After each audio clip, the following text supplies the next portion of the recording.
여러분 안녕하십니까?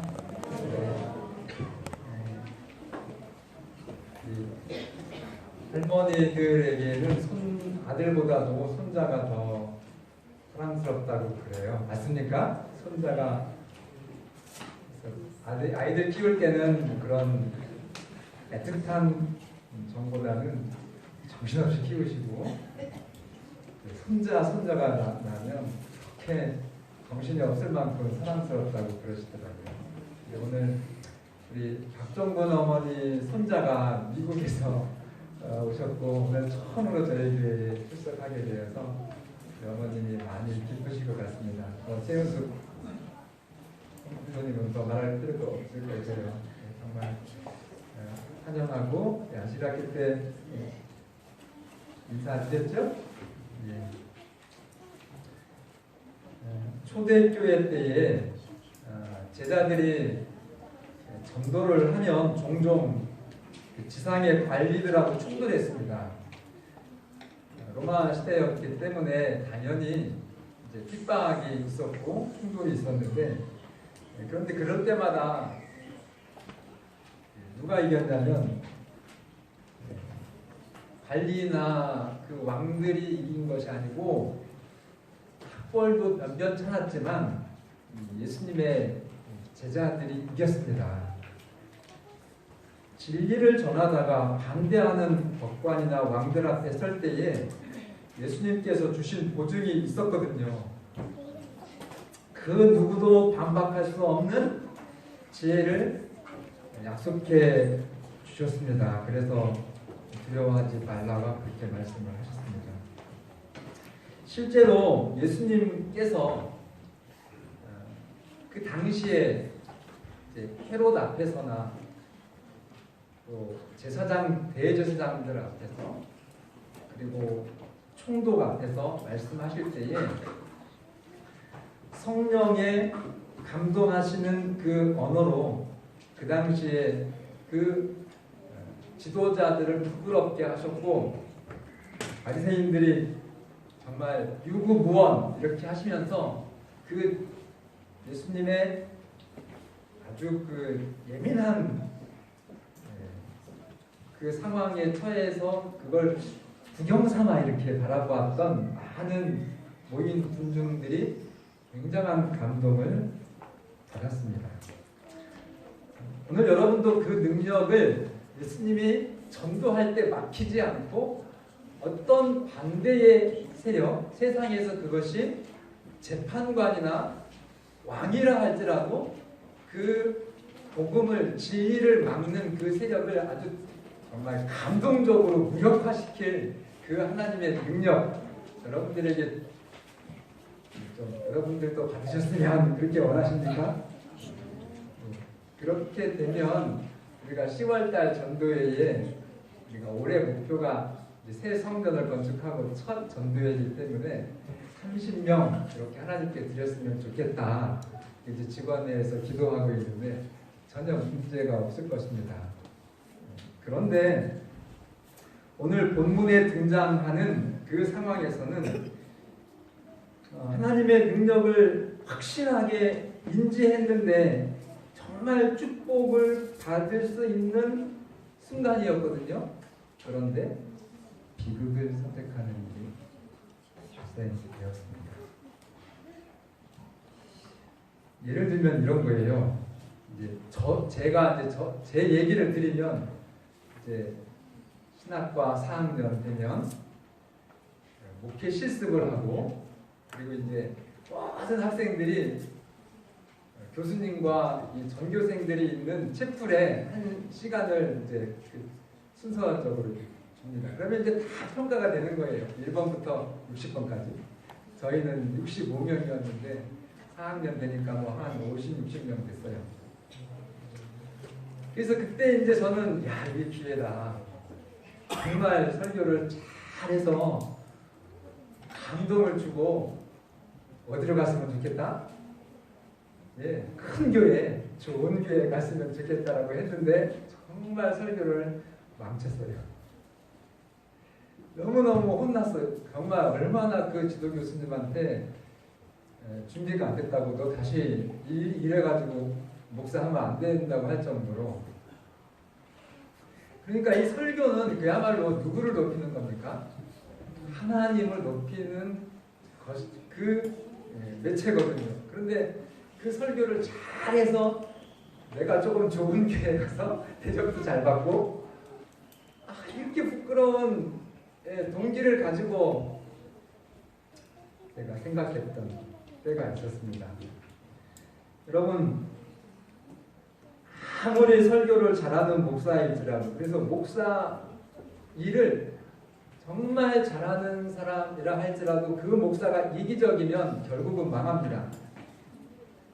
근데 그 목사만 망하는 것이 아니라 죄송하지만 참 슬픈 일들이 같이 이렇게 나타날 수가 있습니다. 그런데 오늘 본문을 보면 예수님 당시에도 심지어 교회 안에 이런 일들이 적지 않았던 것 같습니다. 분명히 하나님의 능력이 나타난 아주 부인할 수 없는 역사를 내가 경험했는데, 그 현장에 있었는데, 그러면 하나님의 능력이 나타났으니까 그 하나님의 현현 앞에서 내가 정말 이 세상에서 얻을 수 없는 하나님의 하늘의 복을 내가 받아야 되는데, 아니 반대로 그걸 엉뚱하게 자기 자신이 선택함으로 복이 아닌 저주를 받게 되는 일이 그 당시에 있었던 것 같습니다. 제가 확인시켜 드릴게요. 누가복음 12장에 보면 11절부터 제가 읽겠습니다. 사람이 너희를 회당이나 위정자나 권세 있는 자 앞에 끌고 가거든 어떻게 무엇으로 대답하며 무엇으로 말할까 염려하라고요, 말라고요? 염려하지 말라. 마땅히 할 말을 성령이 곧 그때에 너희에게 가르치시리라 하시니라.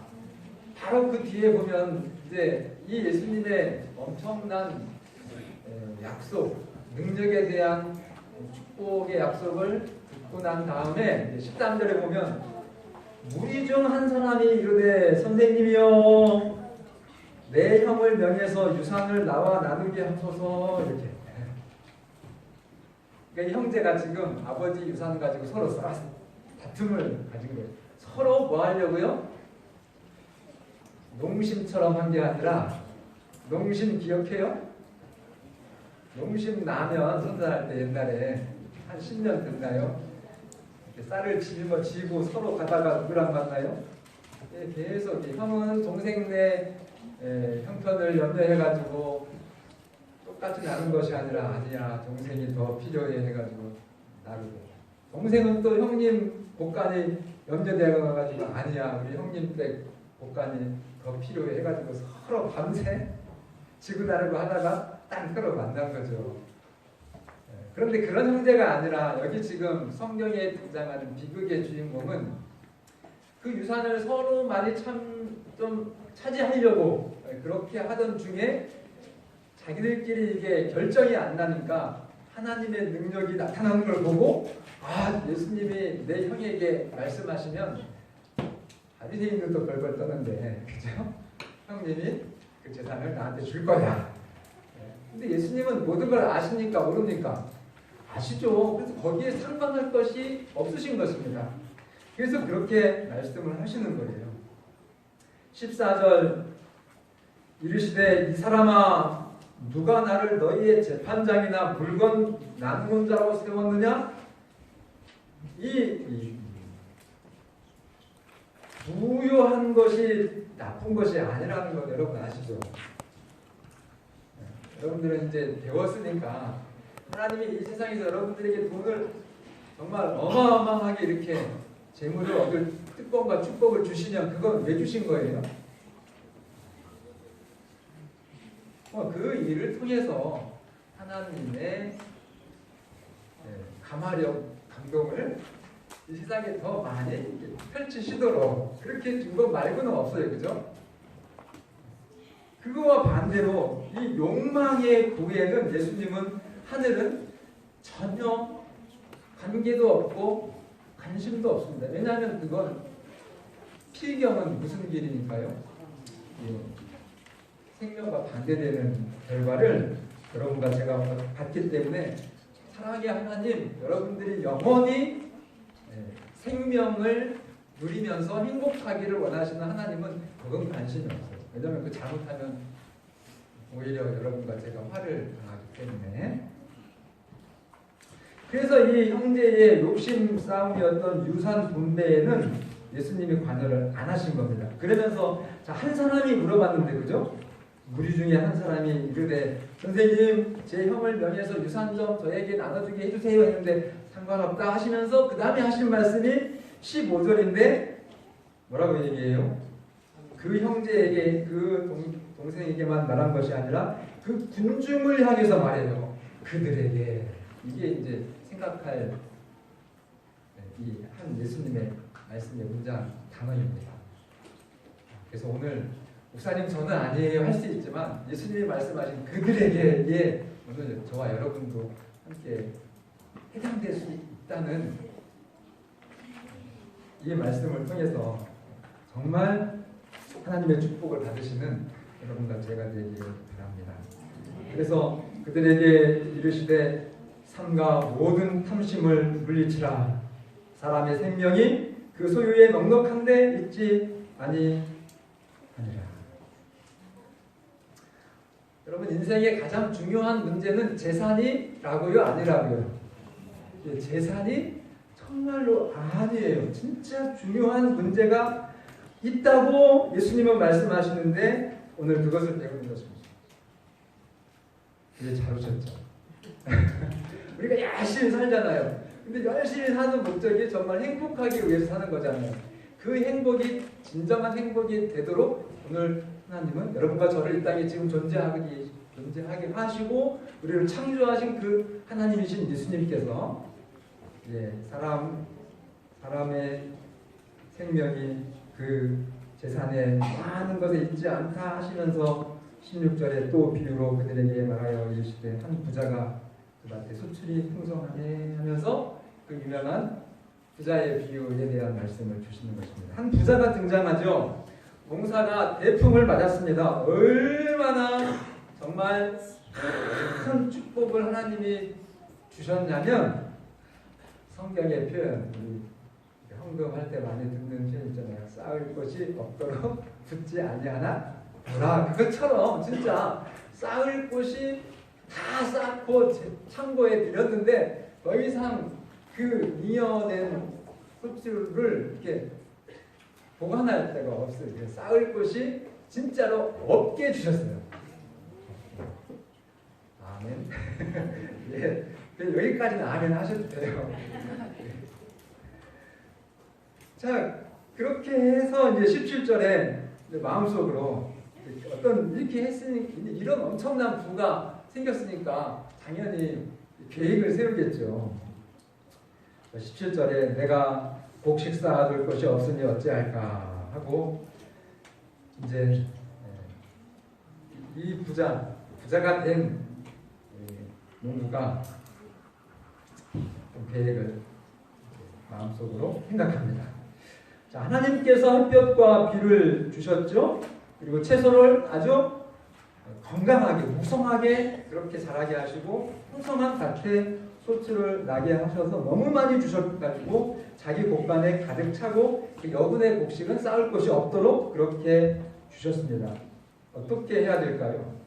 여러분이라면 어떻게 하시겠습니까? 우리 류덕상 형제, 한국말이 좀 서툴다 그러는데 영어로 하셔도 됩니다. 정말 이렇게 하나님이 오늘 여러분과 저에게 내가 이렇게 내 생활의 범주에서는 모든 걸 다 충족시키고 또 어마어마하게 많은 이제 재물이 남았어요. 어떻게 해야 될까요?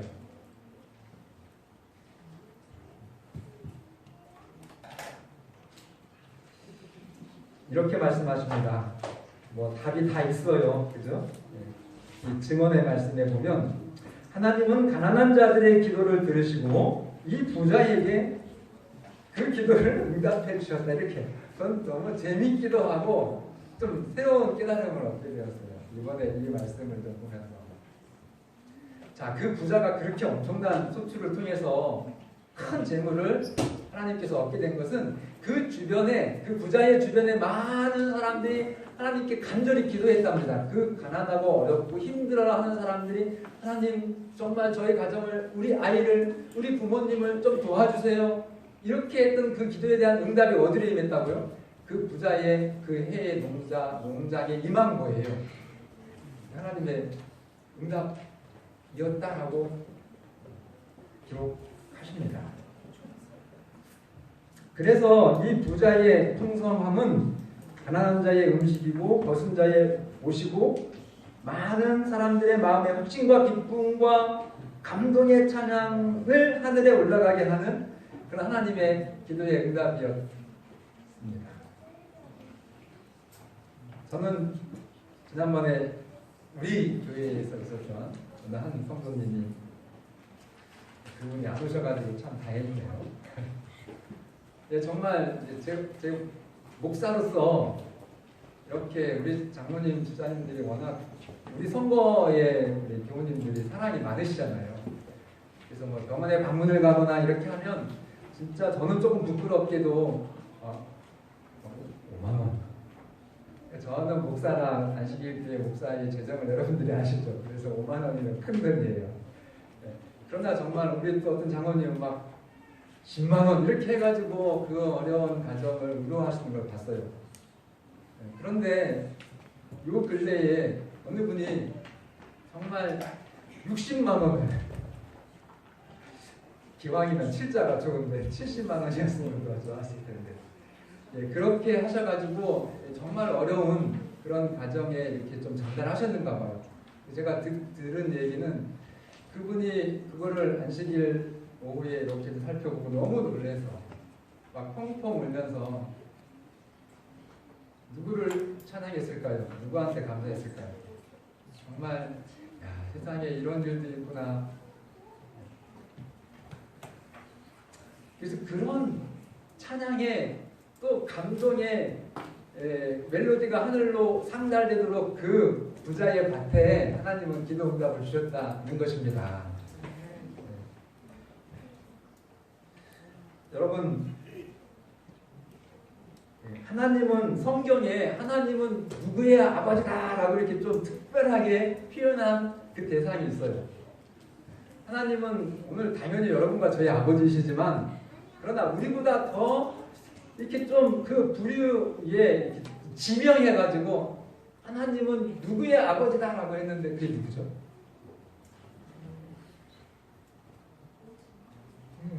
고아의 아버지라고 했었잖아요. 찾아드려요? 네, 찾아드릴게요.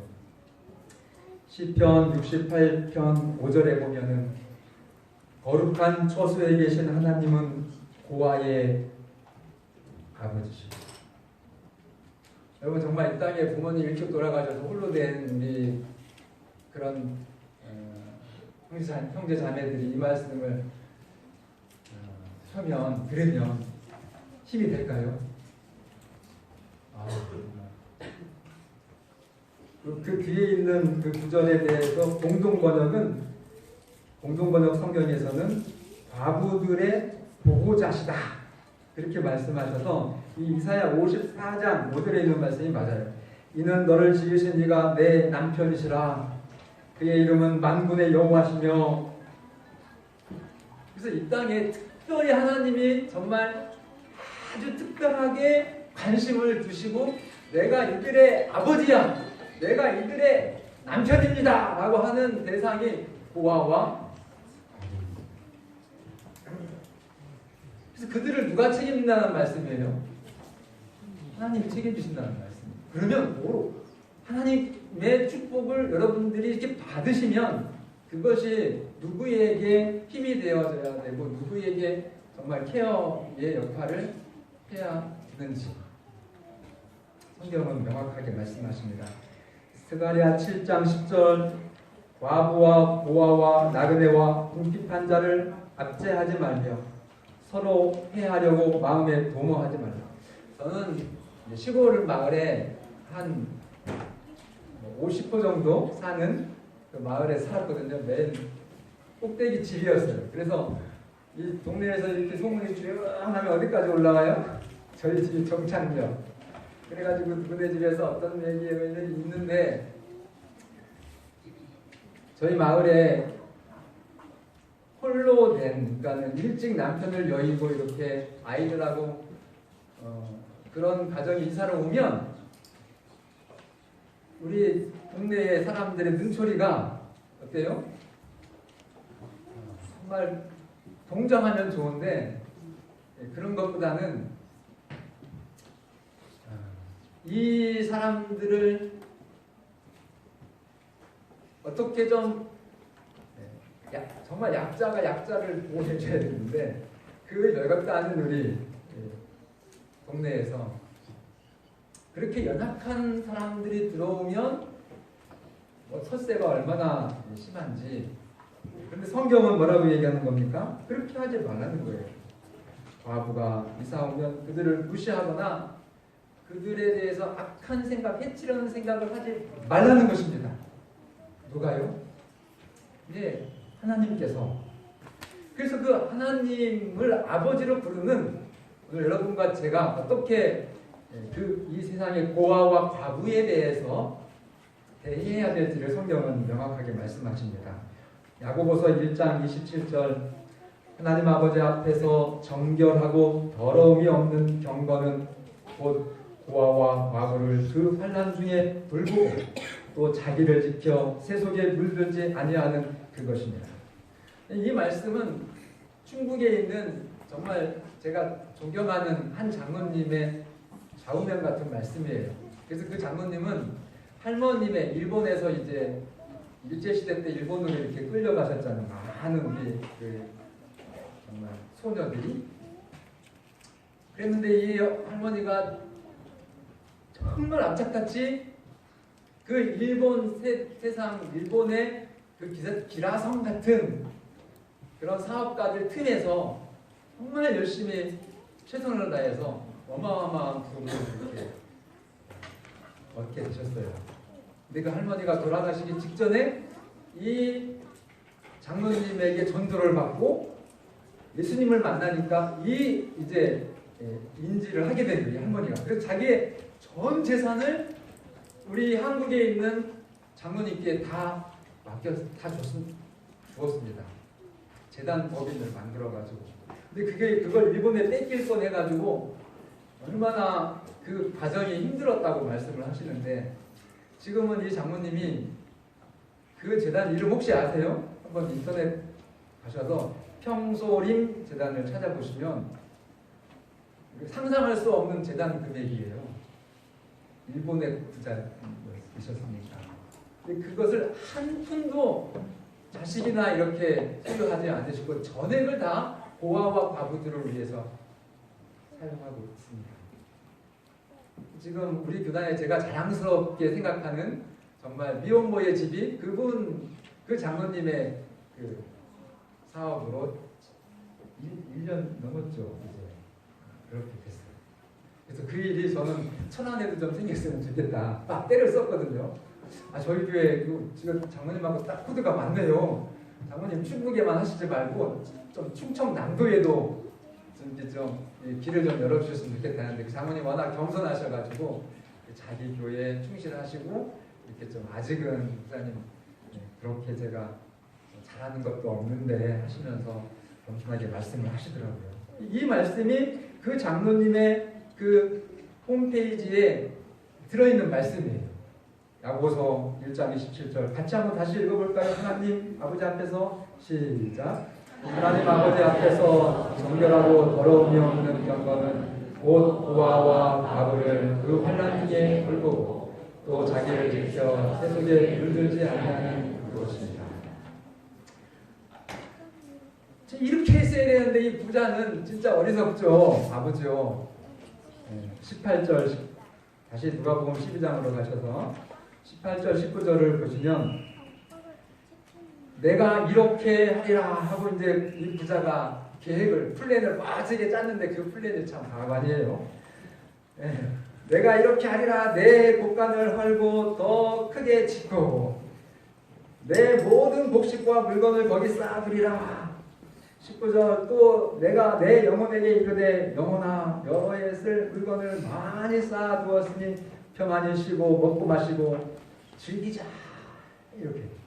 자 거기 18절 19절에 나라는 말이 몇 번 들어갔나 한번 해보세요. 거기 정말 내 것 하나도 없거든요. 다 하나님 것이지. 근데 그 모든 어떤 자기가 농사를 지혜롭게 현명하게 잘 지어가지고 정말 이렇게 엄청난 소득을 내가 얻었다라고 지금 착각하는 거예요. 그리고 그 얻게 된 재물을 다 제가 세어보니까 영어로 하면 더 많을지 모르는데 한글 번역으로는 5번이나 나와. 5번. 나를 위해서. 거기 아무도 그 부자 외에 다른 사람이 등장하더라. 그래서 이 엘렌 화이트라고 하는 분은요, 이분에 대한 이 표현을 이렇게 얘기했어요. 이분에 대한 이런 계획을 이렇게 얘기했어요. 이런 인생은 도살될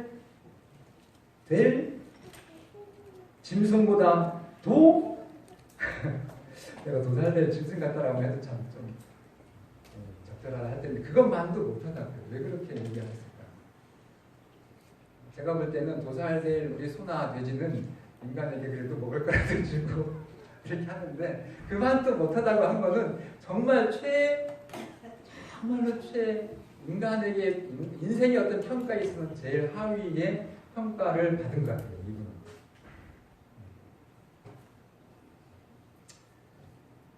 그래서 그의 결말은 20절에 어리석은 자여 오늘 밤에 내 영혼을 도로 찾으리니 그러면 너의 준비한 것이 누구의 것이 되겠느냐. 여러분 쌓아둔 부는 자신의 죽음 그 사형 집행을 막을 수 있습니까? 없습니까? 재물로 절대. 그리고 그 모든 자기가 수고해가지고 평생을 모은 것은 다 어디로 가요? 네, 이제 자기 손에서 사라지고 다른 사람에게 하는 것입니다. 여러분도 죽나요? 그 죽음에 대해서 여러분 편안합니까? 모두가 다 두렵죠. 근데 그 정말 이 사람이 죽어갈 때 그 무서운 죽음에 이르르는 그 순간에 가장 필요한 것이 있다면 돈도 아니고 그 돈으로 그걸 어떻게 멈출 수가 없어요. 그죠? 있습니까? 부동산도 아니에요. 여러분 그 엄청난 부동산 그 순간에 내 생명을 멈출 수 있어요? 돈도 아니고 부동산도 아니고 지난주에 선거 끝났죠. 뭐 세상이 줄 수 있는 최고의 어떤 명예를 얻었다. 여러분 그게 그 죽음의 순간에 그 두려움의 순간에 그 죽음을 그 사형 선고를 막을 수 있습니까? 그때는 아무것도 필요 없고 그에게는 정말로 생명이 필요한데 그죠? 그러면 돼요. 그러면 아무것도 문제가 없어요. 살면 되는 겁니다. 뭐가 생명이죠? 뭐가 생명이에요? 질문이 좀 틀렸죠. 누가 생명이죠 그럼? 네, 예수님이 생명이죠. 내가 곧 길이요. 내가 곧 진리요. 내가 곧 생명이라고 말씀하셨습니다. 아멘입니까? 그럼 그 예수님께서 생명이라고 했는데 그 예수님의 생명이라고 한 그 성경적인 의미, 그 진정한 의미가 뭐냐고 그걸 찾으셔야 돼요. 그 예수님의 요한복음 14장 6절 그 성경절 모르는 사람 있습니까? 길거리에 나가도 다 쓰여 있더라고요. 근데 정말로 여러분들이 그 죽음의 두려운 정말 그 상황에서 나를 살려줄 진짜 치료제 정말 불사초가 뭐냐고요. 그것이 그거 오늘 예수님이 가르쳐 주시는 거잖아요. 그거 찾으셔야죠.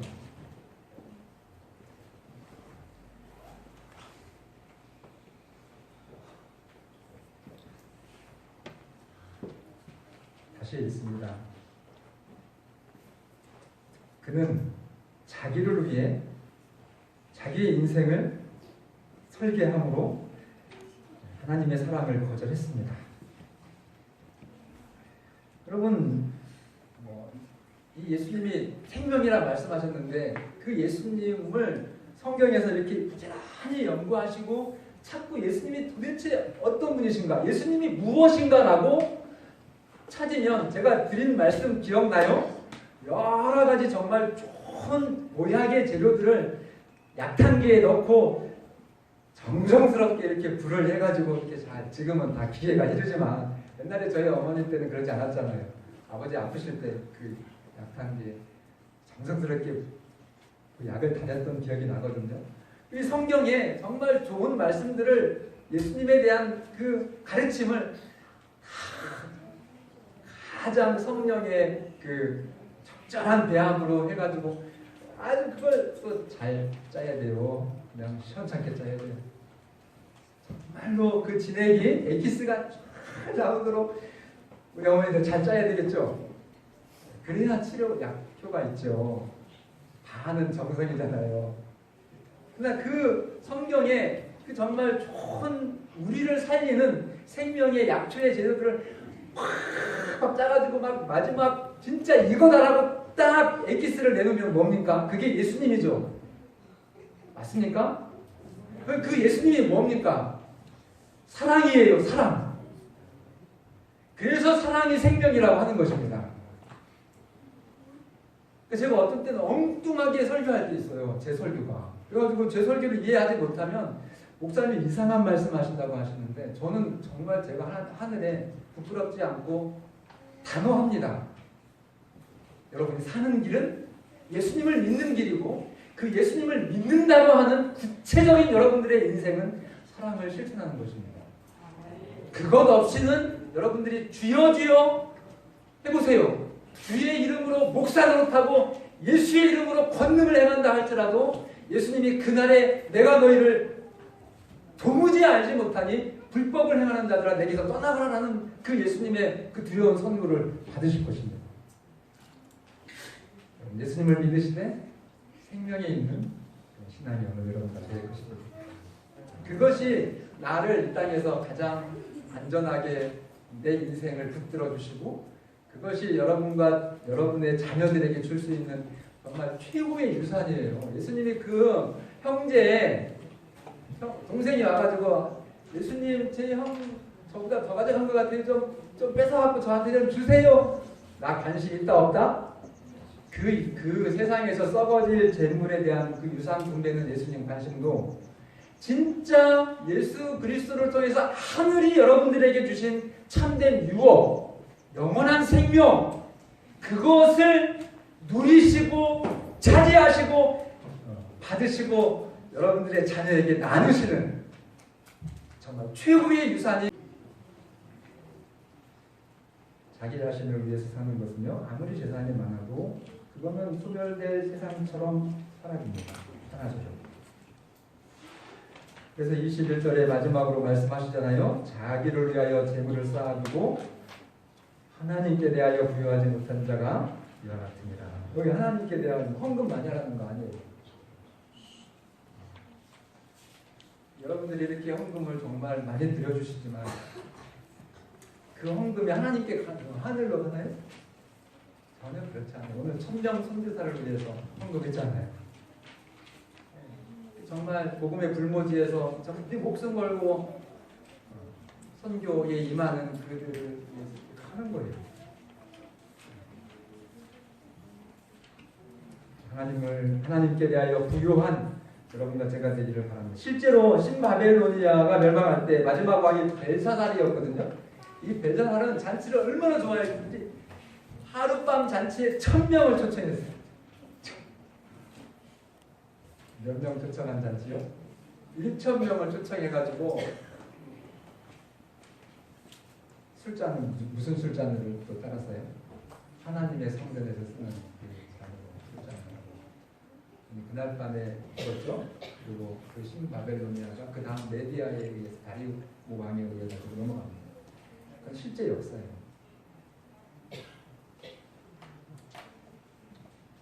여러분, 내가 가지려고 내 앞으로 이렇게 끌어들이는 이것은 사탄의 정신입니다.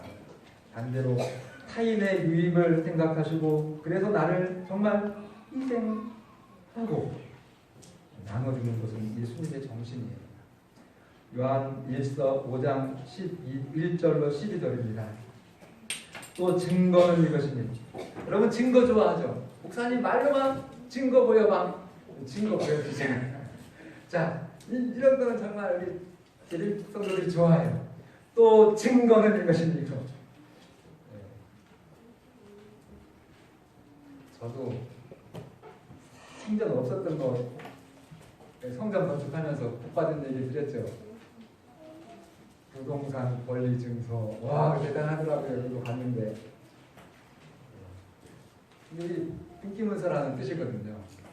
여러분들에게 제가 오늘 제가 아니죠. 하나님이 여기 등기문서 주셨습니다.